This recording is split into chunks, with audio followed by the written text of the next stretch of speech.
시편 71편 20절에서 21절 말씀을 우리 다 같이 한 목소리로 합독하겠습니다.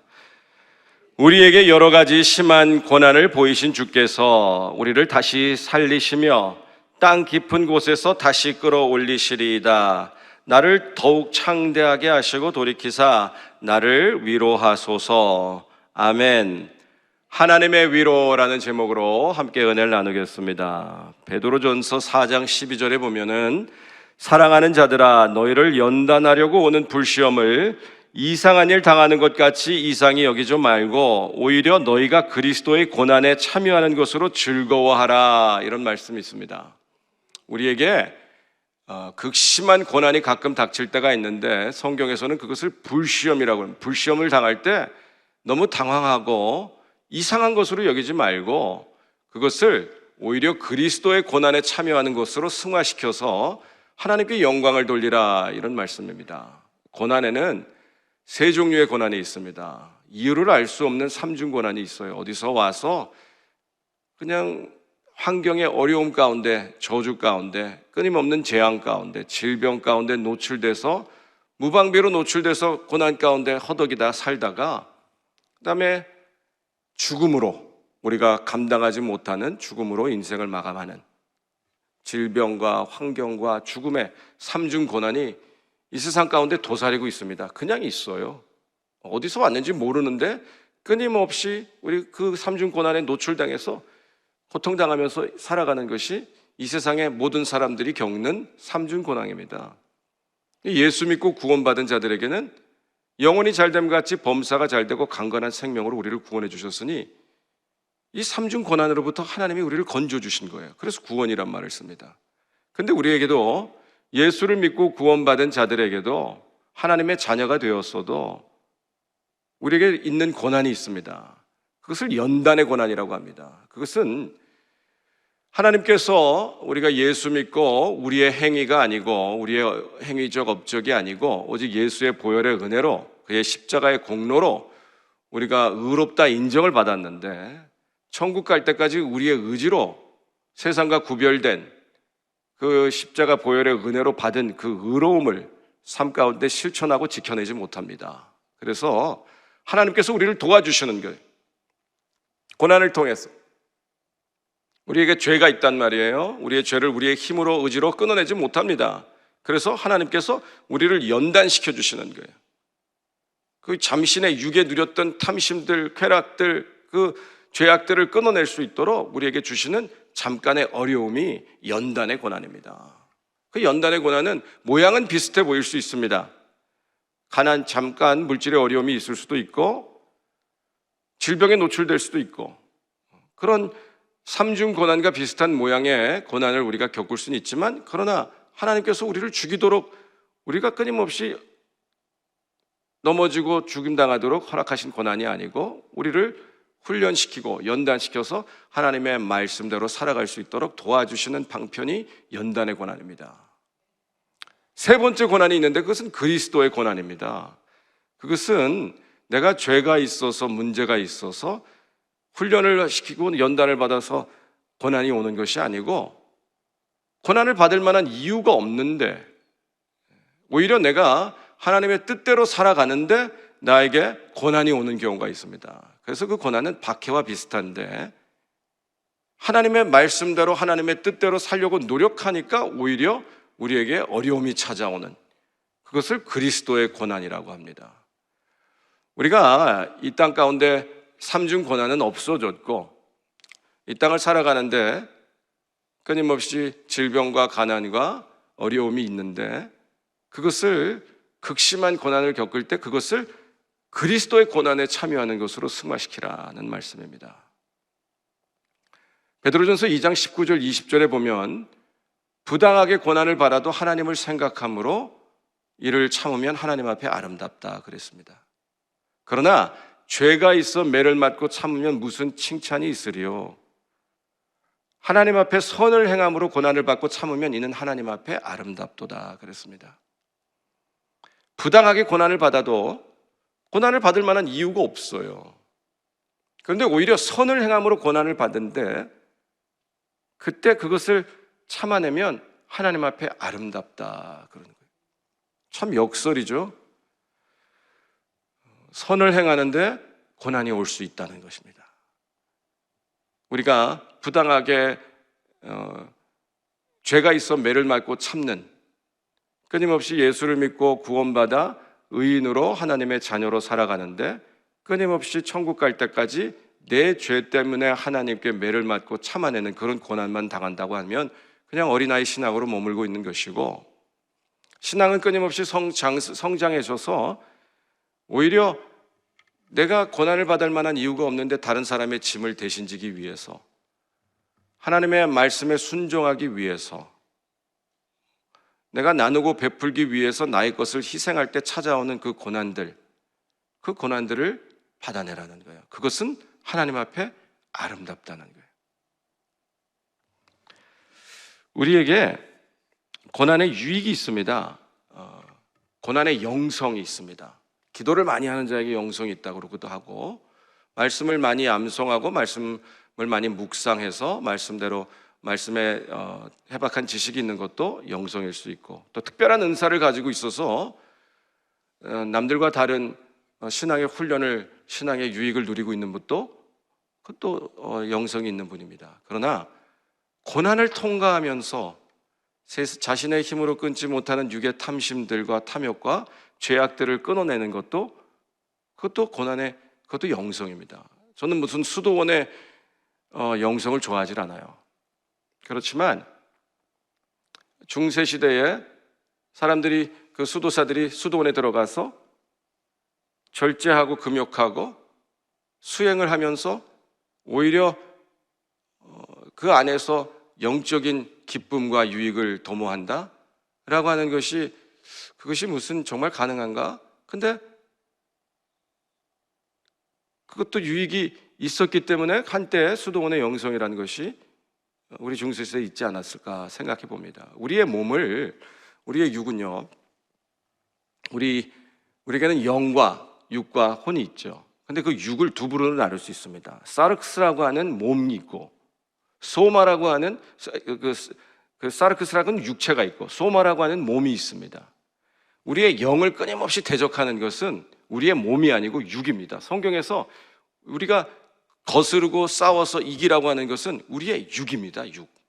갈라디아서에서 보면, 갈라디아서 5장 16절 17절, 내가 이르노니 너희는 성령을 따라 행하라. 그리하면 육체의 욕심을 이루지 아니하리라. 육체의 소욕은 성령을 거스르고 성령은 육체를 거스르나니 이 둘이 서로 대적하므로 너희가 원하는 것을 하지 못하게 하려 함이니라. 우리에게는 하나님과 분리돼서 그냥 영이 죽었다는 말을 쓰는데 영이 죽진 않죠. 근데 하나님과 분리되어 있는 상태, 그 영이 전혀 하나님의 영을 인지하지 못하고 받아들이는 상태, 그래서 육의 존재로만 살아가는, 그러다 예수 믿고 구원받아 성령과 연결돼서 우리가 하나님을 영으로 찬양할 수 있는 상태, 그 구원받은 상태 아닙니까?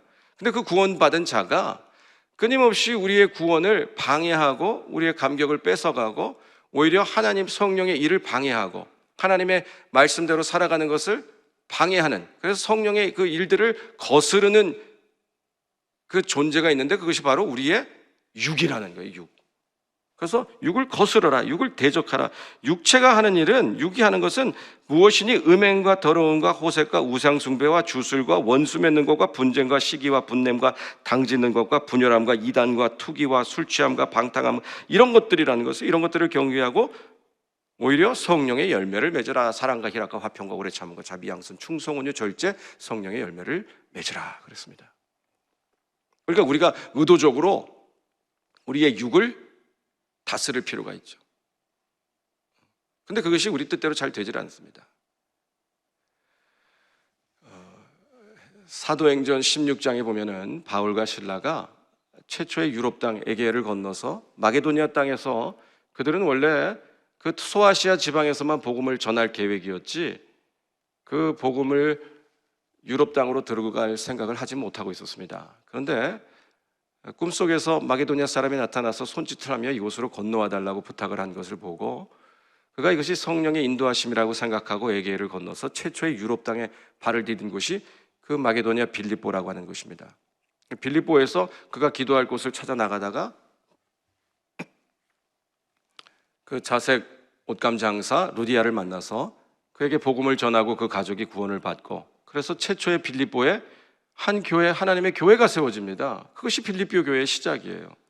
그리고 더 가다가 점치는 여종이 있는데 그 점치는 여종이 하도 그 복음을 방해하니까 그 여인에게서, 그 여종에게서 귀신을 쫓아냈어요. 점치게 하는 귀신. 근데 그 여종에게 점을 치게 해서 돈을 벌던 주인이, 이 바울과 실라가, 이 유대 사람들이 우리가 받아들일 수 없는 풍습을 전하기 때문에 그들을 끌고 가서 관원들에게 고소했는데, 그 관원들이 이 사람들이 누군지도 묻지도 않고 따지도 않고 그냥 그들을 때리고 옥에 가둬버렸습니다. 얼마나 심히 때렸느냐? 심히 맞았다고 그랬습니다. 25절에 사도행전 25장 16장 25절에 보니까 그들이 심히 맞은 후에 감옥에 던져졌는데 의식을 잃었던 것 같아요. 그러니 한밤중에 깨어나서 그들이 하는 것이 하나님께 기도하고 찬송합니다. 찬송하니 옥이 흔들리고 모든 죄수들의 옥새가 풀리고 옥문이 열리고, 간수가 자다가 깨어나서 보니까 죄수들이 도망간 줄 알고 자살하려고 할 때, 아니 우리가 도망가지 않았다, 여기 있다. 근데 그 간수가 어떻게 하면 구원을 받습니까? 그 간수가 복음을 받아들이고 또 그의 집에 데려가서 그를 접대하고 그 가족이 구원을 받고, 아마 그 로마의 그 병정 간수도 그때 구원을 받아 빌립보 교회의 교인이 되지 않았을까 생각합니다. 바울과 실라가 심히 매를 맞아 정신을 잃은 상태에서 한밤중에 깨어나 갑자기 하나님을 찬송할 수 있었던 이유가 무엇일까? 저는 본문을 묵상할 때마다 주석을 찾아보기도 하고 그때마다 많은 성경 해석을 보면 바울과 실라는 항상 하나님을 찬송하던 자들이었기 때문에 그들이 깨어나면 습관을 따라서 하나님께 기도하고 찬송을 하지 않았겠는가라고 적혀 있어요. 그런데 그럴 수도 있죠. 근데 제가 생각해 보건대 저는 그것이 고난의 유익이 아닐까 생각합니다. 그것이 고난의 영성에 충만한 자들이 누렸던 하나님의 위로가 아닐까 생각합니다. 왜냐? 바울과 실라는 얼마든지 죄를, 그 매질을 피할 수가 있었어요.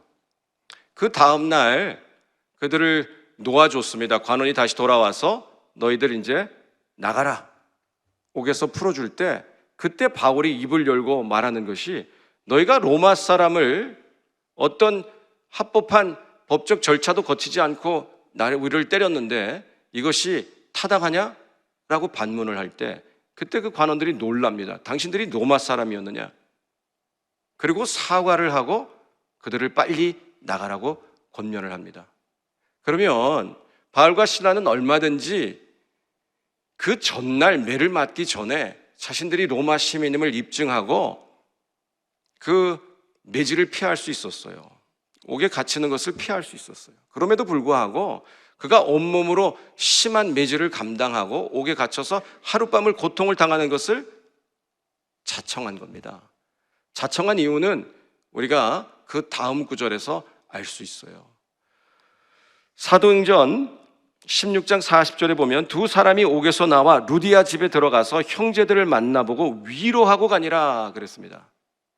그들이 옥에서 나와서 그대로 떠나간 것이 아니고 다시 루디아 집에 들어가서 루디아의 루디아의 그 교회 구원받은 성도들을 위로하고 가니라.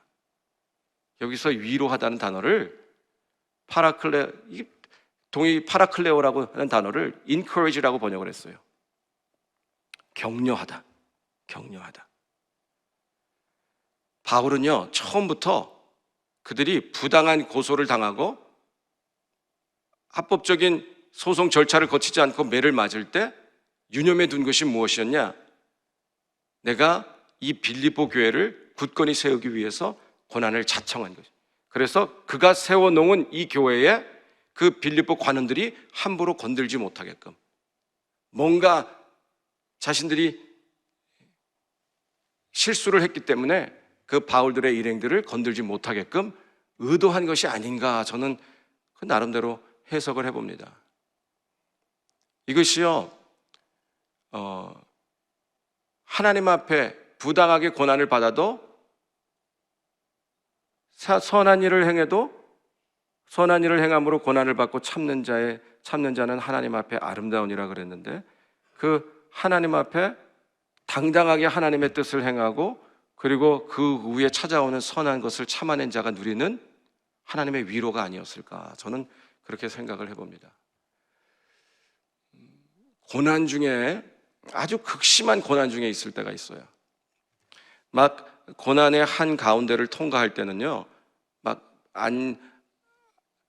불안하고 걱정이 되고 염려가 찾아오고 두렵고, 그래서 하나님께 원망하고 불평하고 하나님께 협박하기도 하고, 자신이 할 수 있는 모든 것을 다 동원해도 그 고난을 끝낼 수 없을 때, 그러다가 자포자기할 때가 오죠.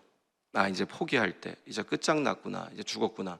그때 찾아오는 평안함이 있습니다. 그때 찾아오는 담대함이 있습니다. 저는 그것을 몇 번 느낀 적이 있어요.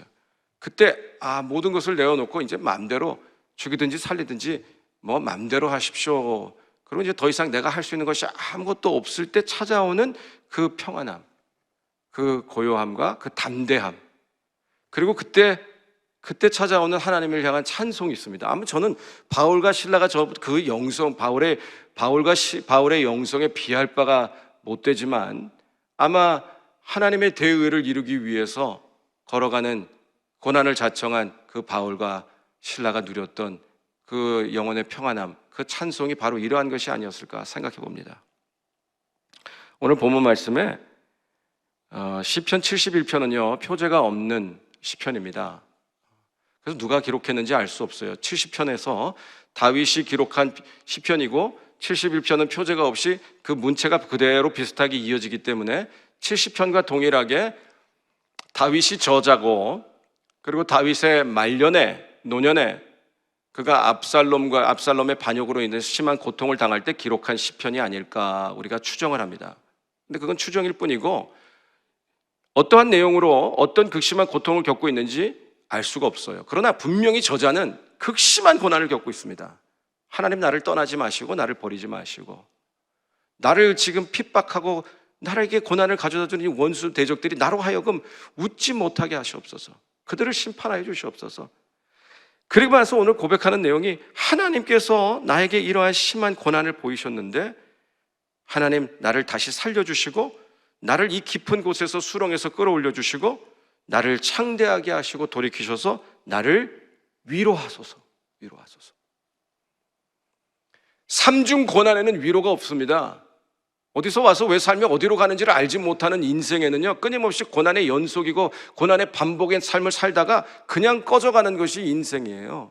그러나 예수 믿고 구원받은 자에게는 어떤 형태로든, 여러분이 죄 때문이건 여러분을 하나님께 단련하시기 위해서 허락하신 고난이건, 여러분이 하나님의 뜻대로 살기 위해 자원하는 고난이건, 고난 뒤에는 반드시 예수 믿고 구원받은 자들에게 위로가 있습니다. 위로.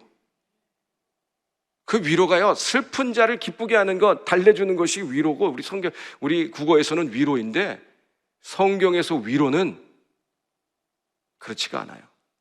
성경에서 위로라는 단어를 쓰는 것은 파라클레오라고 하는 원어 동사에서 왔습니다. 파라클레시스라고 하는 위로 명사가 파라클레오라고 하는 위로하다라고 하는 동사에서 왔는데, 그 위로하다는 동사는 원래 번역이 어떻게 되느냐, comfort라고 번역되는 것뿐만 아니라 console, exhort라고도 번역이 되고, encourage라고 번역되기도 하고, entreat라고도 번역이 돼요. 격려하다, 간청하다, 위로하다, 권면하다. 어떤 형태로든 넘어진 자를 일으켜 세워서 같이 천국을 향해 걸어가기 위해서 그를 위로하고 권면하고 격려하고 재촉하는 거예요. 넘어진 자를 막 재촉한, 너 이러면 안 돼! 라고 막 촉구하고 하는 것이 위로입니다. 천국 갈 때까지 이 땅에 내가 너에게 동일한 보혜사를 보내시, 요한복음 14장 26절에 보혜사, 곧 아버지께서 내 이름으로 보내실 성령, 그가 너에게 모든 것을 가르치고 내가 너희에게 말한 모든 것을 생각나게 하리라. 내가 너에게 보혜사를 보내주겠다. 은혜를 지키는 자, 보혜사라고 하는, 우리가 이해하지 못하는 단어를 썼지만 이 동일한 단어가 파라클레토스입니다. 위로하는 자, 위로하는 자. 요한일서 2장 1절에 나의 자녀들아, 내가 이것을 너희에게 쓰면 너희로 죄를 범하지 않게 하려 함이라. 만일 누가 죄를 범하여도 아버지 앞에서 우리에게 대언자가 있으니 곧 의로우신 예수 그리스도시라. 우리가 죄를 범하였어도 우리 앞에서 우리의 죄를 대언하는 자가 있는데 그가 예수 그리스도. 그 대언자, 파라클레토스, 보혜사랑 동일한 단어입니다. 동일한 단어를 한 번은 보혜사, 한 번은 대언자라고 번역한 것뿐이에요. 엄격히 말하면 말씀 그대로 하면 영어로 comforter죠, comforter. 위로자. 근데 그 위로가 슬픈 자를 달래주는 위로가 아니라고요. 우리 권사님들, 그 권사님들의 그 권면할 권자가 여기서 나온 단어예요. 파라클레오, 위로하는 자. 성령은 예수 믿고 구원받은 자가 천국 갈 때까지, 천국문에 우리가 입성하는 그날까지 우리를 끊임없이 권면하고 encourage하고 격려하고 세우고, 그죠? 우리가 넘어졌을 때는 막 채찍을 들어서 우리를 촉구하고, 그래서 우리를 위로하고 달래면서 격려하면서 천국까지 우리를 인도하시는 분이십니다. 오늘 여러분들이 어떠한 고난을 겪고 계시든지 고난은 유익한 것입니다. 예수 믿고 구원받은 자의 고난은 유익한 것이에요. 의미 없이 그냥 끊임없이 한 고난이 지나가면 또 다른 고난이 오고 그 고난의 연속 가운데 잠깐 누리는 기쁨 때문에 살아가는 자들이 아니고, 고난은 하나님의 뜻을 순종하는 법을 배우고 소소한 일상에서의 그 반복된 일상의 기쁨을 누리는 법을 배우고 하나님과 동행하는 법을 배우고 하나님의 음성을 듣는 법을 배우고 자신의 영을 거스리는 그 육체를 거스리는 법을 배워서 천국 갈 때까지 우리의 믿음을 지키고 우리의 성화를 이루어주시기 위한 하나님의 도와주시는 손길입니다. 그러므로 어떤 고난을 겪고 계시든지, 오늘 여러분이 죄 가운데 고난을 겪건 또는 여러분이 의를 위한 고난을 겪고 계시건 하나님의 위로를 사모하시기 바랍니다. 반드시 여러분이 고난이 지나가고 난 후에는 하나님의 위로가 임할 것인데, 그 위로는 우리에게 유익을 가져다 줍니다. 바울과 실라가 누렸던 그러한 위로로 늘 하나님의 나라를 우리 성도님들의 삶 가운데, 가정 가운데 오늘 세워가시기를 주님의 이름으로 축원드립니다. 기도하겠습니다. 사랑의 주님이시여, 우리 성도님들을 주님의 이름으로 축복하고 축복합니다. 하나님의 위로를 더하여 주시옵소서.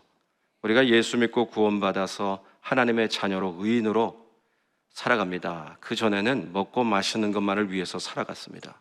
육신의 정욕과 안목의 정욕과 이생의 자랑만을 위해서 살아갔습니다. 먹어서 기쁜 것만을 알고, 마셔서 누리는 유익만을 알고, 쾌락만을 알고, 또 자신의 몸을 치장해서 사람들에게 부러움이 대상이 되고 자신을 자랑하는 이생의 자랑만을 알고 살았던 우리들이었습니다. 그러나 이제 하나님의 영을 받아 우리가 천국을 사모하고 이 땅에 보이지 않지만 살아계신 하나님을 인식하고 우리를 구원해 주기 위해서 십자가 위에서 온몸이 찢기고 피를 흘리며 구원하신 십자가 보혈의 은혜를 알고 이제는 하나님의 자녀로 살아가게 되었는데, 우리가 끊임없이 아직도 육의 간섭을 받아서 그 하나님의 말씀대로 살지 못하고 죄 가운데 넘어지고 쓰러지기를 반복합니다.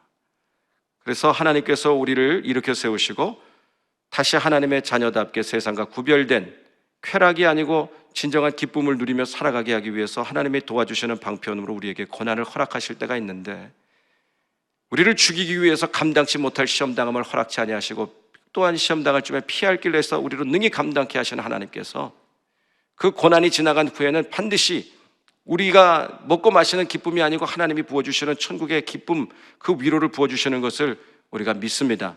우리 성도님들이 어떤 모양의 고난을 현재 통과하고 계시든지 하나님의 위로를 사모하면서 이 고난을 이겨내게 도와주시옵소서. 그리고 고난 지나간 후에는 바울과 실라가 누렸던 그 믿음의 담대함, 그리고 오늘 성령이 부어주시는 그 위로, 그 위로가 세상에 먹고 마시는 그 쾌락에 비할 바 없어서 우리를 세상과 구별되고 하나님의 말씀을 또 기쁨으로 누리는 그러한 힘이 되게 도와주시옵소서. 오늘도 말씀 붙잡고 하루를 살아갑니다. 하루의 삶을 주장해 주시고 성령께서 동행해 주시고, 오늘도 어떤 문제가 있어도 문제보다 크신 하나님께 소망을 둘 때 문제와 상관없는 기쁨과 감사, 평강이 우리 성도님들 삶 가운데 충만하게 도와주시옵소서. 오늘도 믿음으로, 기쁨으로, 감사로 하나님께 예물 올려드리는 손길을 축복하여 주시고 하나님의 나라와 영혼 구원에 귀히 사용하여 주시옵소서. 이 모든 말씀 우리 주 예수 그리스도 이름으로 기도드립니다. 아멘. 하늘에 계신 우리 아버지여, 이름이 거룩히 여김을 받으시오며 나라가 임하시오며 뜻이 하늘에서 이루어진 것 같이 땅에서도 이루어지이다. 오늘 우리에게 일용할 양식을 주시옵고 우리가 우리에게 죄진 자를 사하여 준 것 같이 우리 죄를 사하여 주시옵고 우리를 시험에 들게 하지 마시옵고 다만 악에서 구하시옵소서. 나라와 권세와 영광이 아버지께 영원히 있사옵나이다. 아멘. 할렐루야. 하나님께 영광의 박수 올려드리겠습니다. 이 시간에 나라와 민족을 위해서, 우리 교회를 위해서, 우리 황선욱 담임 목사님과 그 가정과 그 자녀를 위해서, 그 건강을 위해서 기도해 주시기 바랍니다. 또 우리 주의종들을 위해서 기도해 주시고 오늘 우리 하루의 삶을 위해서 말씀과 기도와 찬송으로 하루를 시작합니다. 오늘 하루를 다시 하나님 앞에 고개 숙여 예배로 마치는 그날까지 오늘 하루도 거룩한 삶, 의로운 삶으로 하나님께 예배하는 삶을 살게 해달라고 우리 다 같이 기도하며 나가겠습니다. 주여 삼창하며 기도하며 나갑니다. 주여, 주여, 주여.